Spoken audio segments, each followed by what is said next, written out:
ओम शांति। बाबा कहते बच्चे कि परमात्मा को दुख हरता सुख करता कहा जाता है। वह सभी आत्माओं को सुख देने के लिए आते हैं, सुखधाम बनाते हैं और सुखधाम में सतो प्रधान बनाकर आत्माओं को साथ ले जाते हैं। इसीलिए बाबा कहते बच्चे, न किसी को दुख दो, न किसी का दिल दुखी करो, परंतु सबको खुश रखो। परमात्मा क्योंकि है ही सेवाधारी, सच्चा सेवाधारी, इसीलिए परमात्मा पिता अपने को ओबीडिएंट सर्वेंट के रूप में दिखते हैं। बाबा कहते बच्चे, मैं तुम बच्चों का ओबीडिएंट सर्वेंट हूँ, ओबीडिएंट गॉड फादर हूँ। जब तुम मुझे बुलाते हो तब मैं आता हूँ और आकर के सृष्टि को सतो प्रधान बनाने का कार्य करता हूँ। 12 तारीख की वाणी है। मीठे बच्चे, बाप जैसा निरअहंकारी और निष्काम सेवाधारी कोई नहीं। सारे विश्व की बादशाही बच्चों को देकर खुद वानप्रस्थ में बैठ जाते हैं। प्रश्न है, बाप का कौन सा पैगाम तुम्हें सारे विश्व को बताना है? उत्तर, सभी को बताओ कि तुम दुख हरता सुख करता के बच्चे हो। तुम्हें कभी भी किसी को दुख नहीं देना है। तुम सुखदाता बाप को याद करो, उन्हें फॉलो करो तो आधा कल्प के लिए सुखधाम में चले जाएंगे। यह पैगाम सबको देना है। जो इस पैगाम को जीवन में धारण करेंगे वह 21 जन्मों के लिए माया की बेहोशी से छूट जाएंगे। गीत बजा है, हमारे तीर्थ न्यारे हैं। ओम शांति। मीठे मीठे रूहानी बच्चे इस गीत का अर्थ तो समझ गए हैं। हम आत्माओं का वह बाप है, मुख्य है ही आत्मा। अभी तुम बच्चे जानते हो, हमारी आत्मा परम पिता परमात्मा के सन्मुख बैठी है। तुम्हारी सोल सुप्रीम सोल के सामने बैठी है। तुमको तो अपना शरीर है, इनको लोन लिया हुआ शरीर है। गुरु लोग मनुष्यों को यात्रा पर ले जाते हैं। भक्ति मार्ग के ढेर गुरु हैं। भारत में तो स्त्री अपने पति को भी गुरु ईश्वर समझती है। बाप बच्चों को समझाते हैं, तुम बच्चे हो ना, समझते हो हम बेहद के बाप के बच्चे हैं। बेहद का वर्षा फिर से लेने आए हैं। अभी हमें सद्गति को पाना है। यह तो निश्चय है ना, सारी दुनिया दुर्गति में है, पतित है। पावन होने के लिए बुलाते हैं। तो भारत में कितने ढेर के ढेर गुरु हैं। कोई को 100 फॉलोवर्स, कोई को 500, कोई के 50 भी होते हैं, कोई के लाखों करोड़ों भी होते हैं। जैसे खोजों का आगा खां गुरु है। कितने उनके फॉलोवर्स हैं, कितना उनको रिगार्ड देते हैं। फिर भल कुछ भी करने वाला हो, लेकिन उनका मान कितना है। भक्ति मार्ग में गुरु अनेक हैं, फिर वह भी नंबरवार होते हैं। कोई की कमाई पद्मों की होती है, आगा खां की कमाई बहुत है। उनको हीरों में तोलकर दान किया था। उनके शिष्यों ने एक तरफ हीरे, दूसरी तरफ उनका गुरु। हीरे दान करते हैं, कितने हीरे होंगे। आजकल सोने में तो बहुतों को वजन कर देते हैं। दूसरा प्लेटिनियम होता है, वह सोने से भी ज्यादा कीमती होता है। वह भी वजन कर दिया था। प्लेटिनम में भी गुरु का वजन किया, पहले सोने में किया, चांदी में किया, फिर हीरे में किया, फिर प्लेटिनम जो सबसे महंगा आता है, गोल्ड, वाइट गोल्ड बोलते हैं उसको, उसके अंदर भी किया। गुरु का मर्तबा देखो कितना है। ऐसे गुरु लोग तो ढेर हैं। अब इस सतगुरु को तुम क्या देंगे? उनको वजन करेंगे? हीरे वजन कर देंगे? उनका वजन हो सकता है, उनका खुद का ही वजन नहीं है। शिव तो है ही बिंदी, उनका वजन तुम क्या कर सकेंगे? यह तुम्हारा गुरु कितना वंडरफुल है, सबसे हल्का। सतगुरु तुम्हारा शिव बाबा कितना वंडरफुल है, सबसे हल्का है, बिल्कुल ही सूक्ष्म है। तुम्हारा गुरु एक है, तुम जानते हो शिव बाबा तो दाता है। भगवान कभी कुछ ले नहीं सकते, वह तो देते हैं। ईश्वर दान सब करते हैं, तो समझते हैं दूसरे जन्म में इसका एवजा मिलेगा।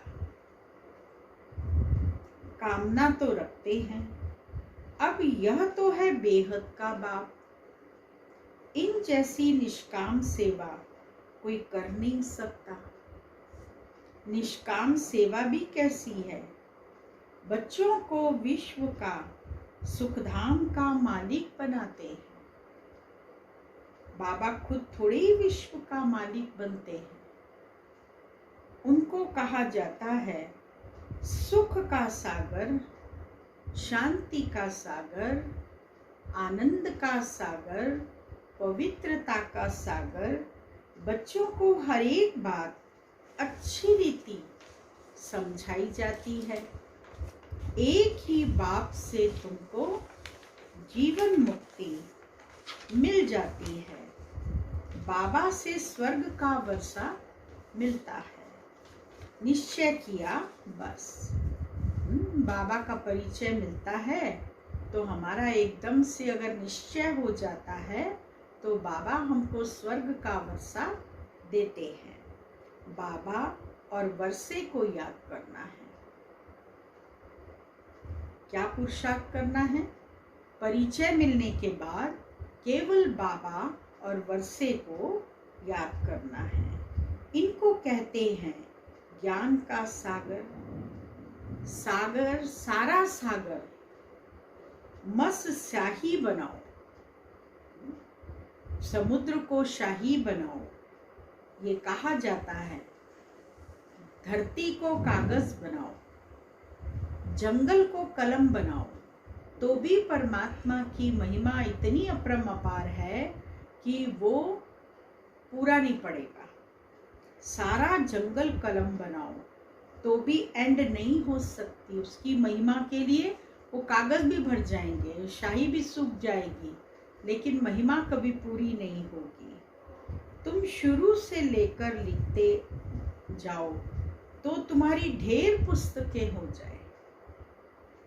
यह नॉलेज तो बहुत वैल्यूएबल है, जो धारण करने की है। जानते हो यह कोई परंपरा तो चलती नहीं। अभी तुमको तंत्र मिलता है। बाप आकर बच्चों को अपना परिचय देते हैं, वही काफी है।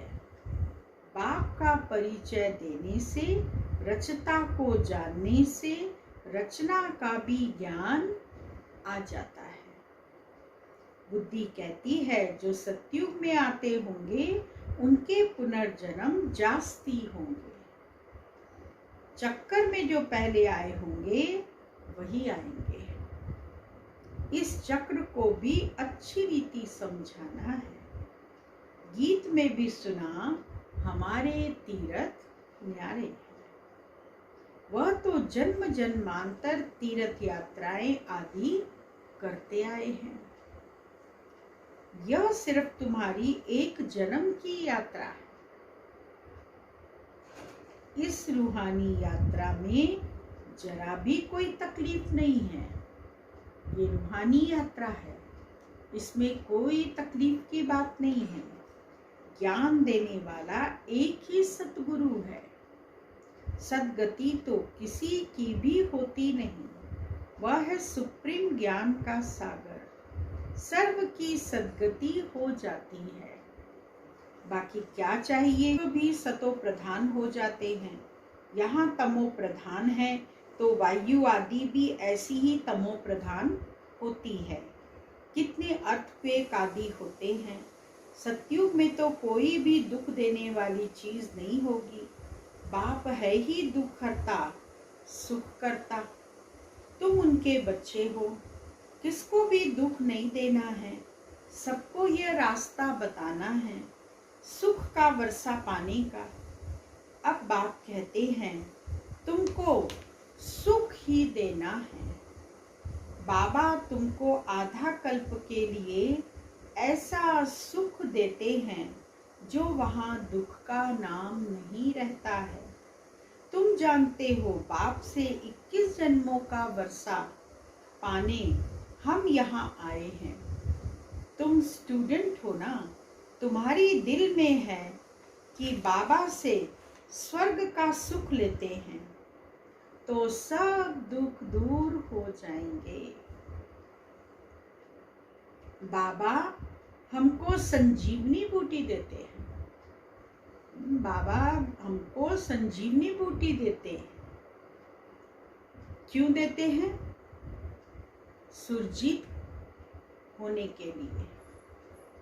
फिर 21 जन्म कभी मूर्छित नहीं होंगे। वह संजीवनी बूटी कौन सी है? बताइए कौन सी संजीवनी बूटी है? वो है मन मना भाव। सर्व का सद्गति दाता एक ही बाप है। उनको निराकार निरहंकारी कहा जाता है। जिस तन में आते हैं वह भी साधारण है। बाप कहते हैं डियर चिल्ड्रन। बाबा कहते dear children I am your obedient father. बड़े आदमी हमेशा ऐसे लिखते हैं आई एम ओबीडियंट सर्वेंट। अपने को श्री कभी नहीं लिखेंगे। आजकल तो लिखते हैं श्री श्री फलाना। आपे ही अपने को श्री श्री लिखते रहते हैं। वह बाप है निराकारी निरअहंकारी। अब तुम उनके सन्मुख बैठे हो। जानते हो वह हमारा बाप टीचर सतगुरु है। बाकी तो सब भक्ति मार्ग के अनेक गुरु हैं। गुरुओं के भी गुरु होते हैं, इनका कोई गुरु नहीं। यह सत्य बाबा सत्य टीचर सत्य गुरु है। तुम जानते हो आत्मा ही संस्कार धारण कर रही है। बाबा भी आत्मा है ना, उनमें भी गुण है। तुम्हारे गुण अलग अलग हो जाते हैं। इस समय जो गुण तुम्हारे में है वही बाप के हैं। फिर सतयुग में तुम्हारे दैवी गुण हो जाएंगे। बाप ज्ञान का सागर प्यार का सागर है। कृष्ण की महिमा अलग है। शिव बाबा को 16 कला संपूर्ण नहीं कह सकते। वह तो स्थिर है ही। बाप कहते हैं यह टाइटल तुम मुझे नहीं दे सकते हो। मैं थोड़ी भिखारी बनता हूं जो फिर सर्वगुण संपन्न बनूं। बाबा ने कहा मैं पतित नहीं बनता हूं जो मुझे ये टाइटल दिया जाए कि 16 कला संपूर्ण निर्विकारी मर्यादा पुरुषोत्तम। मैं नहीं बनता हूं। मेरी महिमा इन जैसी थोड़ी ही करेंगे। इस नॉलेज को जिन्होंने कल्प पहले सुना है वही आएंगे।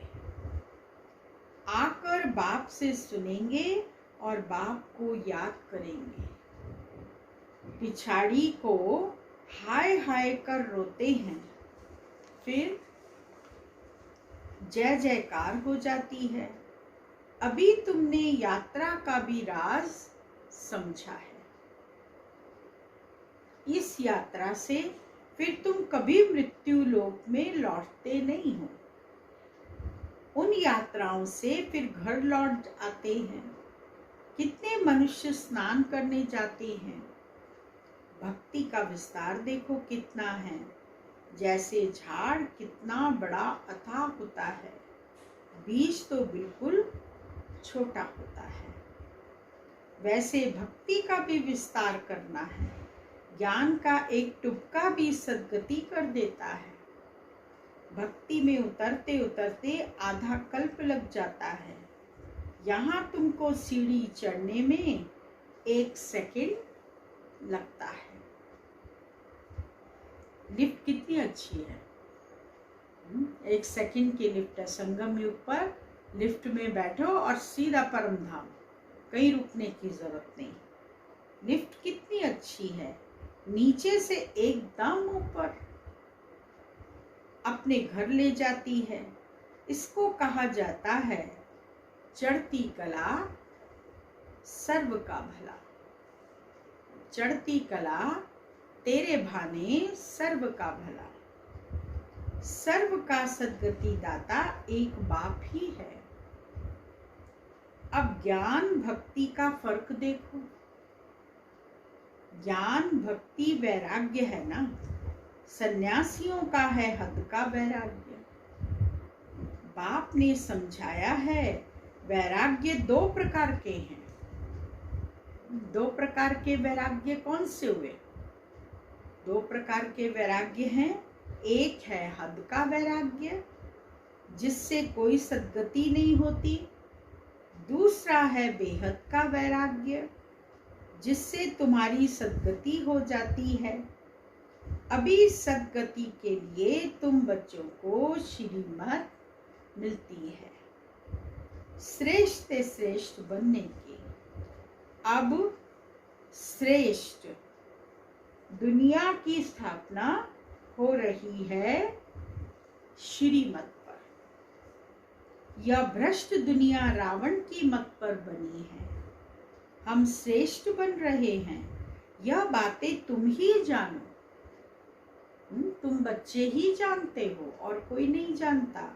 दुनिया बिल्कुल नहीं जानती है। तुम्हारे लिए तो कहते हैं यह ब्रह्मा कुमारियां विनाश कराने वाली हैं।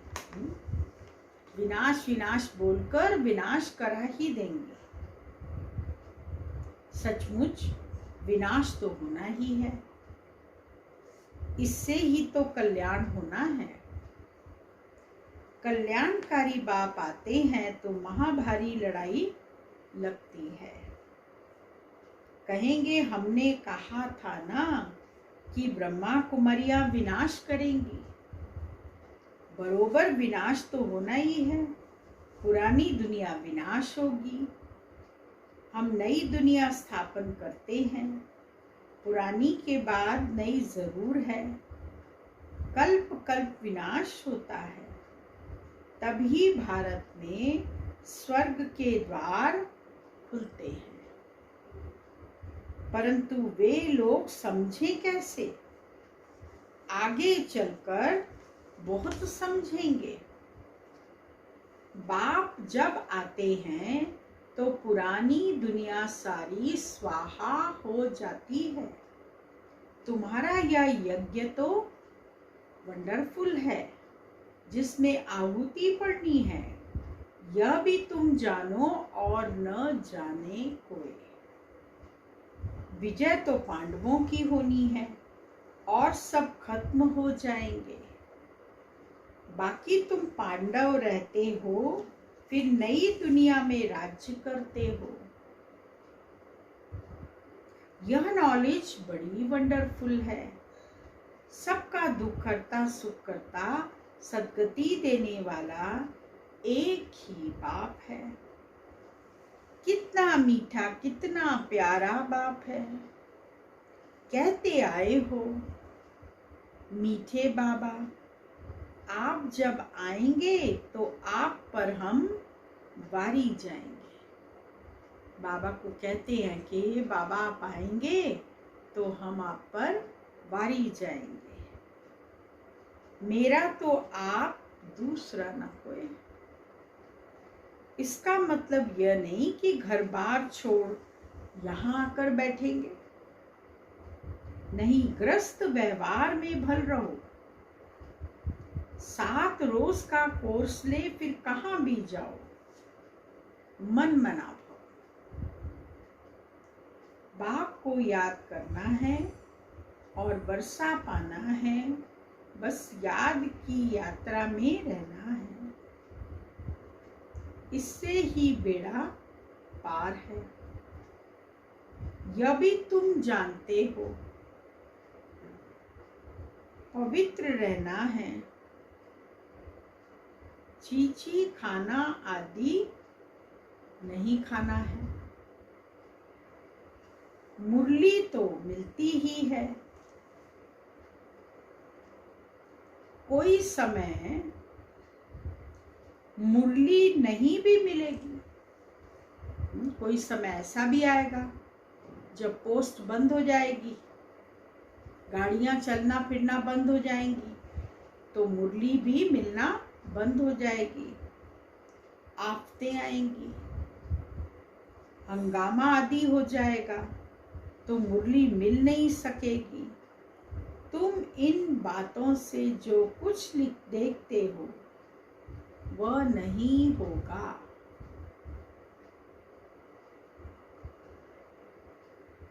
सब भस्म हो जाएगा। प्रलय तो होती नहीं, दुनिया तो एक ही है, नई सो पुरानी होती है। न्यू वर्ल्ड ओल्ड वर्ल्ड कहा जाता है, अब तो कहेंगे यह ओल्ड वर्ल्ड है, बाकी थोड़ा समय है।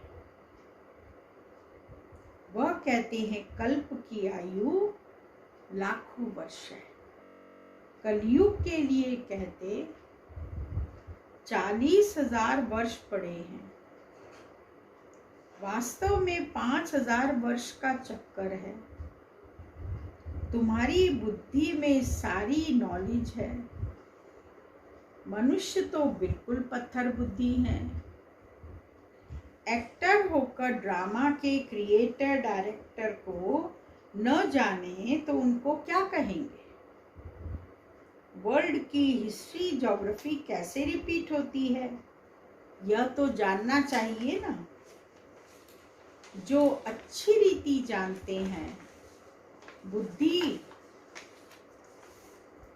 में धारण कर औरों को धारणा कराते हैं, वह ऊंच से ऊंच पद पाते हैं। बाबा कहते हैं जो नॉलेज मेरे में थी वह अब तुमको दे रहा हूँ। ड्रामा प्लान अनुसार मैं रिपीट करता हूँ, मेरा भी ड्रामा में पार्ट है, भक्ति मार्ग में भी पार्ट बजाया। अब तुमको आकर अपना और रचना के आदि मदन का परिचय देता हूँ। मैं भी ड्रामा के बंधन में हूँ, मैं आता ही एक बार हूँ। अपना परिचय देने और रचना के आदि मध्य अंत का नॉलेज सुनाने। अच्छा, मीठे मीठे सिकिलदे बच्चों प्रति माता पिता बाप दादा का याद प्यार और गुड मॉर्निंग। रूहानी बाप की रूहानी बच्चों को नमस्ते और रूहानी बच्चों की रूहानी बाबा को याद प्यार गुड मॉर्निंग नमस्ते। धारणा के लिए मुख्य सार है, पहला पॉइंट, बाप समान ओबीडिएंट बनना है। कभी भी किसी बात में अपना अहंकार नहीं दिखाना, निराकारी और निरअहंकारी होकर रहना है। दूसरा पॉइंट है, बाप, टीचर और सतगुरु के कॉन्ट्रास्ट को समझ निश्चय बुद्धि बन श्रीमत पर चलना है, रूहानी यात्रा पर रहना है। आज का वरदान है, व्यक्त में रहते अव्यक्त फरिश्ते रूप का साक्षात्कार कराने वाले सफेद वस्त्रधारी और सफेद लाइट धारी भव। जैसे अभी चारों ओर यह आवाज फैल रहा है कि यह सफेद वस्त्रधारी कौन है और कहां से आए हैं, ऐसे अब चारों ओर फरिश्ते स्वरूप का साक्षात्कार कराओ। इसको कहा जाता है डबल सेवा का रूप। जैसे बादल चारों ओर छा जाते हैं, ऐसे चारों ओर फरिश्ते रूप से प्रकट हो जाओ। जहां भी देखें तो फरिश्ते ही नजर आए। लेकिन यह तब होगा, क्या पुरुषार्थ करना पड़ेगा? शरीर से डिटैच होकर अंतवाहक शरीर से चक्कर लगाने के अभ्यासी होंगे, मनसा पावरफुल होगी। तब हम सबको ये अनुभव करा सकते हैं कि फरिश्ते आए हैं जमीन पर और वो उड़ रहे हैं और दिखाई दे रहे हैं। स्लोगन, सर्व गुणों व सर्व शक्तियों के अधिकारी बनने के लिए आज्ञाकारी बनो। ओम शांति। आज बाबा ने हम बच्चों को बताया है कि शिव बाबा सबसे बड़ा सतगुरु है।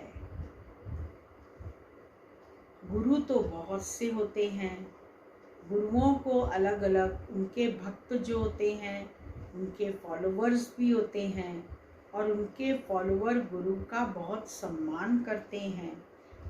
वो कोई चांदी से तोलता है, कोई सोने से तोलता है, कोई हीरे से तोलता है और फिर कोई प्लेटिनम से भी तोलता है। जैसे आगा खां जो है वो खोजों का गुरु है, तो खोजों ने भी अपने गुरु आगा खां को प्लेटिनम के अंदर तोला था। तो इसीलिए बाबा कहते, मैं तो सतगुरु जिसका कोई रूप नहीं, मैं तो वजन में भी हल्का हूँ। हल्का क्यों हूँ? क्योंकि मैं बिंदु हूँ। मैं ज्योति के समान हूँ। ज्योति तो बिल्कुल हल्की होती है, तो मुझे किस में तोलेंगे? मेरे को तोल ही नहीं सकते हैं, क्योंकि मेरा तो वजन ही नहीं है। इसीलिए तो लिंग दिखाया है। पूजा पाठ करते समय शिवलिंग की पूजा होती है। उस पत्थर के रूप को आकार दिया और वो शिवलिंग बन गया, उसकी पूजा सब लोग करने लग गए। तो सतगुरु तो एक परमात्मा है जो हम आत्माओं का उद्धार करने के लिए आया है, हमारी गति सदगति करने के लिए आया है, हमको साथ ले जाएगा। और बाबा कहते, बच्चे अभी तो कलयुग का 40,000 वर्ष कहते हैं लोग, पर कलयुग तो अभी बहुत समय नहीं चलने वाला है। इसका विनाश होने वाला है और इसमें भी प्राकृतिक आपदाएं सहयोग देंगी सहयोग देकर और इन सब चीज़ों को समाप्त करेंगी। इसीलिए लोग कहते हैं, ब्रह्मा कुमारियाँ कहती हैं विनाश होना है, और सच में ये एक दिन विनाश करवा के छोड़ेंगी। क्यों? क्योंकि रोज रोज विनाश है, विनाश होना है, विनाश होना है बोलती रहती है। तो इसीलिए लोग बाग ब्रह्मा कुमारियों से घबराते हैं। तो बाबा आए हैं हमको डबल लाइट बनाने, फरिश्ता बनाने और फरिश्ता बनाकर साथ ले जाएंगे। ओम शांति।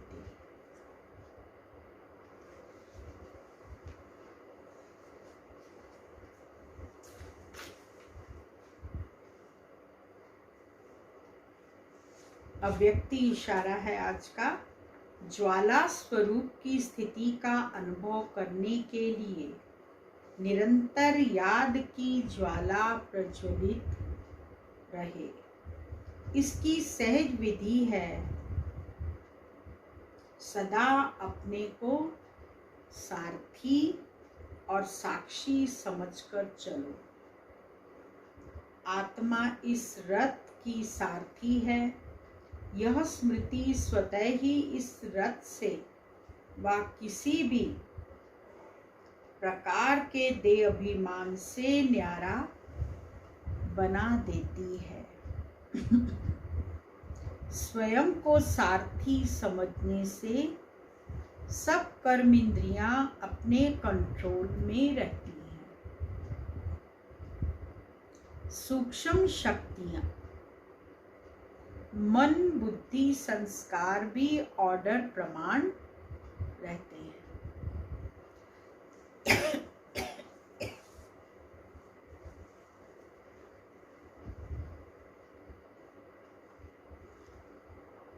दीदी जी का विशेषताएं चल रही हैं। आज की विशेषता है सच्चाई सफाई की प्रतिमूर्ति। दीदी को सच्चाई अति प्रिय थी। अगर कोई अपनी गलतियां सच्चे दिल से महसूस कर लेता तो उसे क्षमा कर देती और आगे बढ़ने की प्रेरणा देती। आप अंदर बाहर स्वच्छ साफ थी। आपकी कथनी और करनी सदा समान रही। जो दूसरों को कहती वह पहले खुद करके दिखाती। तो सच्चाई और सफाई तो परमात्मा को भी बहुत पसंद है। और कहा भी जाता है सच्चे दिल पर साहब राजी। वो साहब तभी राजी होता है जब हम सच्चे होते हैं। उसके सामने हमको अपने दिल की सब बातें बता देनी चाहिए। और हम जब सब बातें उसके सामने रखते हैं तो वो हमें क्षमा भी करता है और हमें रास्ता भी दिखाता है कि इस समय इस स्थिति में तुमको क्या करना है। और एक एक बात हमको बाबा को बतानी चाहिए। जब बाबा को बताते हैं तो बाबा हमें मजबूत बनाते हैं। मुरली में सारी बातें बाबा सुना देते हैं। मर्यादा की बातें, नियमों की बातें, कैसे उन नियमों पर चलना है, कैसे मर्यादा युक्त बनना है। बाबा हम बच्चों को निरंतर इन सब बातों को समझाते रहते हैं। इसीलिए हमेशा ये अभ्यास करो कि हम निरंतर बाबा के याद की स्मृति में रहें और सच्चाई सफाई से चलें। ओम शांति।